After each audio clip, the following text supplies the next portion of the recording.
Hey everyone, thank you so much for tuning into today's Let's Talk, where we will be highlighting Black revolutionaries throughout history and questioning why we don't learn about their stories in school. I hope everyone took this Black History Month to consciously learn and unlearn things. If you enjoy this video, please share with your friends and family. Before we continue, I would like to start us off with a land acknowledgement. We wish to acknowledge this land which we are holding this online rally.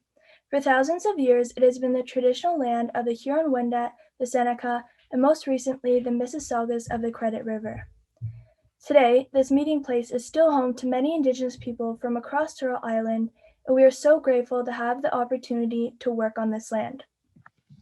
Lawrence Hill says, the land acknowledgement is about acknowledging land, and unfortunately, alongside Indigenous people, Black voices have experienced erasure from our textbooks and from the way Canada constructs its own history and narrative.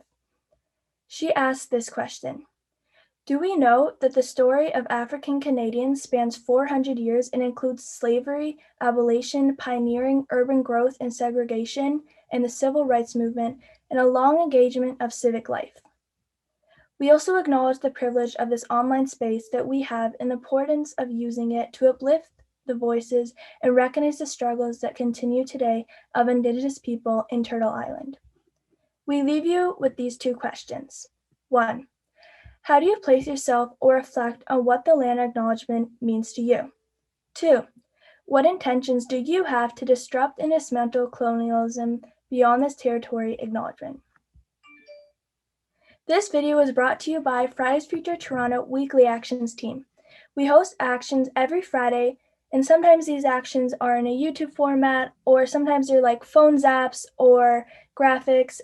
You can keep up to date with our actions on our socials. You can find us on Instagram and Facebook at Fridays for Future TO, and you can email us at fridaysforfuture@gmail.com.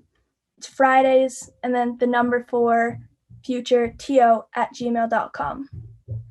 At Fridays for Future Toronto, our mission is to create a space for youth to advocate for a better world and for a future that recognizes and implements Indigenous rights, uplifts marginalized voices and communities, and follows the principles of climate justice. Please ask any questions and add comments below because we always love to hear your feedback and input. Thanks for listening to that introduction, and without further ado, let's get started and go to our first class. How's it going, eh? I'm Boaz, and welcome to Canadian History. Today, we are learning about Viola Desmond, an accomplished businesswoman and activist of African Nova Scotian descent.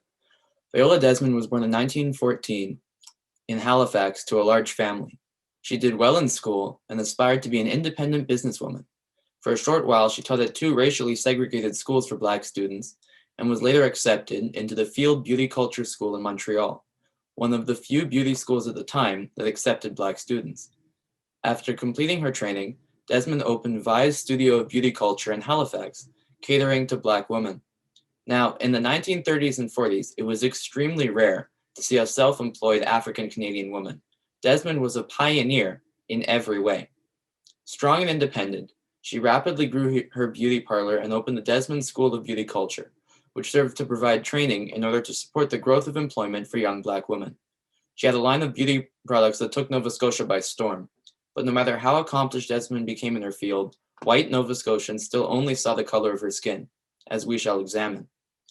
In 1947, Viola Desmond was on her way to Sydney, Nova Scotia, when a car broke down in New Glasgow. Desmond took the car in for repair, and when told that she'd be stuck for a while, arranged a hotel and went to the local movie theater to pass the time. At the Roseland Theater, Desmond requested a main floor ticket. The ticket seller handed her a balcony ticket instead, which was the seating typically reserved for non-white customers. Desmond did not know this until an usher stopped her as she walked into the main floor area. The usher told her that she had a balcony ticket and she would have to move.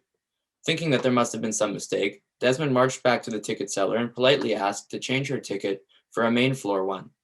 The ticket seller replied, "I'm sorry, but I'm not permitted to sell downstairs tickets to you people."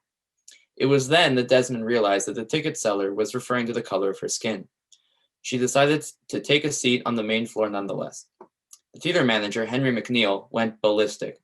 He confronted Desmond in the middle of the movie, saying that he had the right to refuse admission to any objectionable person. Desmond maintained composure and replied that she was in fact not an objectionable person, seeing as she had bought a ticket, and when offering to pay the difference in cost for a main floor one, she was refused. McNeil called the police and they brutally dragged Desmond out of the theater and arrested her. She was held in a jail cell all night, but despite being shocked and frightened at this disgusting treatment, she remained rigidly composed, sitting straight as a poker all night long. The trial was an absolute joke. She was charged with defrauding the provincial government based on her alleged refusal to pay a 1-cent amusement tax, essentially the difference in cost between a balcony and main floor ticket. This was despite the fact that she had offered to pay the difference and was refused. Ignoring this, the judge fined her $26, $6 of which went to the hot-headed manager Henry McNeil. Desmond was never given a lawyer, nor was she informed that she had a right to one. There was no crown attorney, just Magistrate Roderick McKay. Despite a series of lawsuits and appeals, and a smattering of media attention, Desmond never received compensation for the racism she endured. She did, however, live to see segregation outlawed in Nova Scotia in 1954. Sadly, Viola Desmond died in 1965. Through the work of her sister, Desmond's story gained steam in the early 2000s, culminating in a best-selling book about Desmond's experience, written by her sister called Sister the Courage. It was released in 2010. That same year, Desmond received a posthumous free pardon by the Nova Scotian government, 63 years too late. In 2018, Desmond was immortalized on the $10 banknote, making Desmond the first non-royal woman to appear alone on the country's currency and the first Black person to be depicted on Canadian currency. So, what is Viola Desmond's legacy? Desmond is best known for refusing to be pushed around by a racist system. But what is just as impressive is how she, a Black woman in Nova Scotia in the 1930s and 40s, built a business empire with her own two hands. To accomplish something like that in a society stacked against you in so many different ways, it's incredible. Viola Desmond was a leader, activist, entrepreneur, and visionary. She is beyond inspiring. Thank you for listening, and on to our next class. Hey class. Today in Civics and Careers, we'll be learning about Black activists throughout Canadian history. In today's class, we are highlighting the remarkable life and work of Rosemary Brown, a Black politician, feminist, and social advocate. Rosemary Brown was born in Kingston, Jamaica on June 17, 1930. In 1951, Brown immigrated to Canada to study social work at McGill University and later the University of British Columbia. During her time as a student at both universities, Brown encountered both racial and gender discrimination. This harsh discrimination that Brown faced as a student pushed her towards social activism and politics. After graduating from the university, Brown began a career in social work. In the mid-1950s, Brown co-founded the British Columbian Association for the Advancement of Colored People, BCAACP. Through the BCAACP, Brown helped in advocating for the increase of housing and employment for Black British Columbians and for the introduction of human rights legislation in provincial parliament. During the 1960s, Brown became a founding member of the first Ombudsworthy of the Vancouver Status of Women's Council, VSWC. As the first Ombudsworthy of VSWC, Brown championed women's rights by advocating for changes in legislation and helping women gain access to adequate legal aid for issues concerning unequal pay, unfair labor practices, and family violence. During the time, she also worked as a social worker at numerous institutions, including the Children's Aid Society of Vancouver. In 1972, Rosemary Brown made history by becoming a member of the Legislative Assembly, MLA, for the New Democratic Party of British Columbia, making her the first Black woman elected to a Canadian legislature. As an MLA, Brown created a committee to eliminate sexism in British Columbia's education material and introduced a prohibited bill to uphold racial and gender equality. She made history again in 1975 when she became the first Black woman to run for leadership of a federal political party. Although she did not win, she inspired many with her slogan, "Brown is beautiful," and broke racial and gender barriers in federal arenas. In 1988, after departing from politics, Rosemary Brown shifted her attention to international advocacy. She became the CEO of women advocacy group MATCH, International Women's Fund. In 1993, Brown was appointed the Chief Commissioner of the Ontario Human Rights Commission, which she served until 1996. Rosemary Brown has been awarded many national and international distinctions for her admirable work in breaking down gender and racial discrimination, both in Canada and internationally. In 1995, Rosemary Brown was awarded the Order of British Columbia, and in 1996, the Order of Canada. In 1973, Brown received the United Nations Human Rights Fellowship. Brown also received 15 honorary doctorates from the Canadian universities. Rosemary Brown died April 26, 2003, but her legacy continues to live on, inspiring men and women to fight for gender and racial equality. Thank you for listening about this amazing woman. On to our next class. Hi everyone, welcome to music class. Today we're going to talk about an incredibly influential and important Black revolutionary in Western classical music.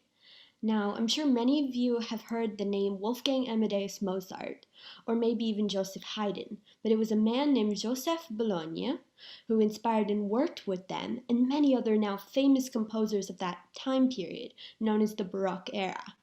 Joseph Bologna was born on the island of Guadeloupe to Anne Nanon, an enslaved Senegalese woman, and Georges Bologna de Saint-Georges, a French nobleman. Bologna was brought to France at an early age and given a quality education because of his father's status. He was put in boarding school by his father, but reunited with both his mother and father in Paris around 1755. As he grew up, Bologna wore many hats and developed talents in fencing, swordsmanship, and the violin, and would become an established composer, conductor, opera writer, a personal teacher to Marie Antoinette later in his career, and a slavery abolitionist during the French Revolution. In 1772, Bologna created a sensation with his debut as a soloist, performing his first two violin concertos with François-Joseph Gossec conducting the orchestra. Some of his first compositions were a set of 6-string quartets, among the first in France, and he went on to later write 2 more sets of 6-string quartets, 3 fortepiano and violin sonatas, a sonata for harp and flutes, and 6 violin duets. Later in his career, he wrote 12 additional violin concertos, 2 symphonies, and 8 symphonie concertantes, as well as 6 opera comiques, and a number of songs in manuscript. It's a lot of music. As a black man in 18th century France, the odds were stacked against him, no doubt, but Bologna was a very accomplished man and achieved many other incredible feats in his lifetime, including becoming one of the best fencers in France after beating Alexandre Picard, a fencing master in Rouen, France, at the age of around 18 years old in a duel motivated by the fencing master's racist and taunting insults to him and his teachers, and would later be given the title of Chevalier de Saint-Georges, acknowledging his skill in the court of King Louis XVI. During the French Revolution in 1792, Julien Raymond, leader of a delegation of free men of color from Saint-Dominique in Haiti, petitioned the National Assembly to authorize the formation of a Legion of Volunteers. The next day, the Assembly authorized the formation of a cavalry brigade of men of color to be called Légion Nationale des Américains du Midi, and appointed Saint-Georges colonel of the new regiment. St. George's Legion, the first PLC-led regiment in Europe, then grew rapidly as volunteers attracted by his name flocked to it from all over France. Though it was nowhere near the end of the struggle for emancipation in France, the Chevalier de Saint-Georges was able to see some progress before the end of his life, with slavery being abolished in the French colonies on February 4th, 1794. Thank you for listening, and on to our next class. Hello students, and welcome to your physics class. Today we'll be learning about the great Elijah McCoy rather than quantum mechanics. Now calm down, you still have homework tonight. So let's get to know Mr. McCoy.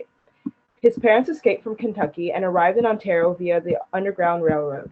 This railroad was built up of safe houses and routes to help enslaved Africans escape from those who enslaved them. Soon after, in Colchester, Ontario, 1844, Elijah McCoy was born. He grew up attending schools that didn't quite suit his interest in mechanics, machines, and tools. So his parents found the means to send him to Scotland at the age of 15, where he got an apprenticeship and got to study what he was born to do, mechanical engineering. Upon his return to North America, he struggled to find a job as society was still oppressing the Black community by intentionally putting up racial barriers. Even though he had all the qualifications for the jobs he was applying for, no one would give him the time of day. In the struggle to find a job, he accepted a position as a fireman at the Michigan Central Railroad.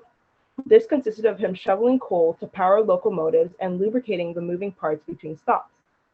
As he went on doing his job, McCoy was inspired. He saw an opportunity to put his education and hard work to use. He invented a better way to lubricate moving parts of locomotives. He improved this process by creating and patenting a lubricating cup that dripped oil on the moving parts as they moved. People loved his invention so much that they would refer to it as the real McCoy, the most reliable lubricating cup. His invention granted trains the ability to run for long periods of time without needing any brakes. What a bright mind, eh? McCoy went on creating several other things like the ironing board and lawn sprinklers, but mainly focused on lubricating systems. Although McCoy put in all of this hard work, he didn't receive the credit he deserved for his creations till later in his life. In 1920, he opened his own manufacturing company and named it the Aliya McCoy Manufacturing Company and produced lubricators bearing his name. Finally, by the end of his career, Aliya McCoy ended up registering for over 50 patents. Thank you for listening to the class, and on to Lisa. So, why did they not teach this in our normal classes? So out of all these incredible people, why do we know very little about them, if anything at all? Often in our school systems, Black history is treated as separate from Canadian history. It only gets mentioned during Black History Month or special days. Due to the capitalistic nature of Canada, school systems are treated as a business. The lessons we are taught have to complement the country, government, and corporations rather than shine light on our true history.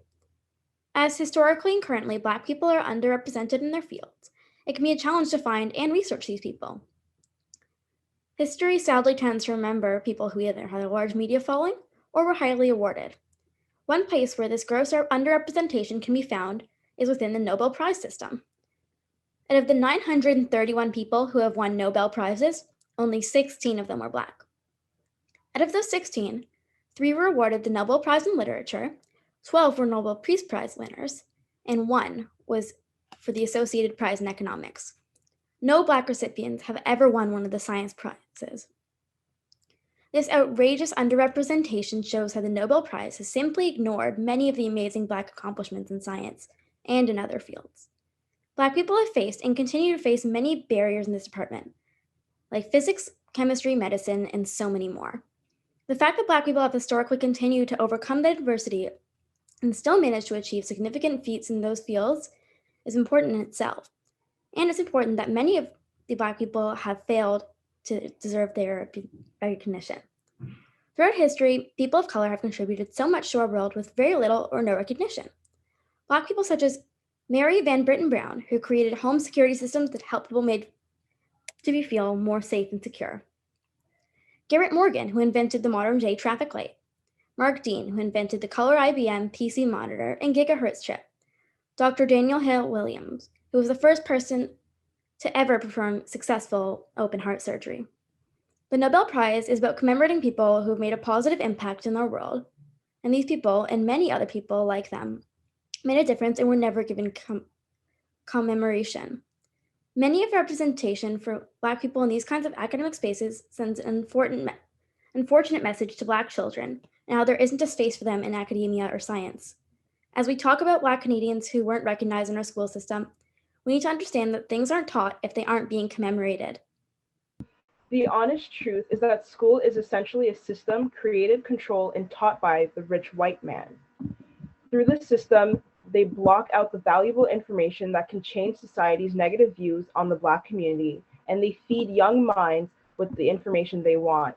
They teach students only about what they want them to know. They teach young minds that Canadians were here to help escape slaves, but truly, we weren't any better than the United States of America.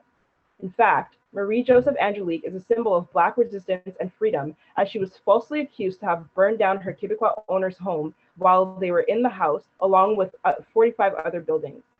She was punished unfairly and hanged, but she remained innocent throughout her 2-month trial. No one saw her ignite the fire, and all the evidence that was brought against her was circumstantial. Yet, they still proceeded with the punishment. So this is nothing close to what they teach in school. So why lie or hide the truth? Simply put, the rich white man doesn't want to own up to his crimes, so he pretends they didn't happen. This way, the delicate social hierarchy is maintained. Imagine if we were taught history from a non-white perspective. Suddenly, the rich white male would be answerable to the numerous disgusting acts that he has committed. Suddenly, we would be shaken out of our ignorance and we would demand change. Suddenly, social hierarchy would be upended. It all starts with education. Unfortunately, as we've seen many times before and keep seeing, Black people are seen as different and are treated differently. This is caused by many things, but one of them is the fact that people aren't taught about the Black community's history, hence why they have a hard time understanding the Black community. Schools mainly teach the one way of living that the white community had and how it ties into today's world. So when it comes to the Black community, many people don't understand their ways of life or their origins. This is damaging to society. It leads to horrible treatment of Black people. If schools teach students about Black culture and history along with other POC communities' history, it'll help people realize that we have our differences, but we are all united. Making it to the end of this video. I hope you learned something new. I know that we talked about a lot of information, so feel free to rewatch it. Please share this with your friends and family, and even bring it up to your teachers, so that we can start a real conversation about this.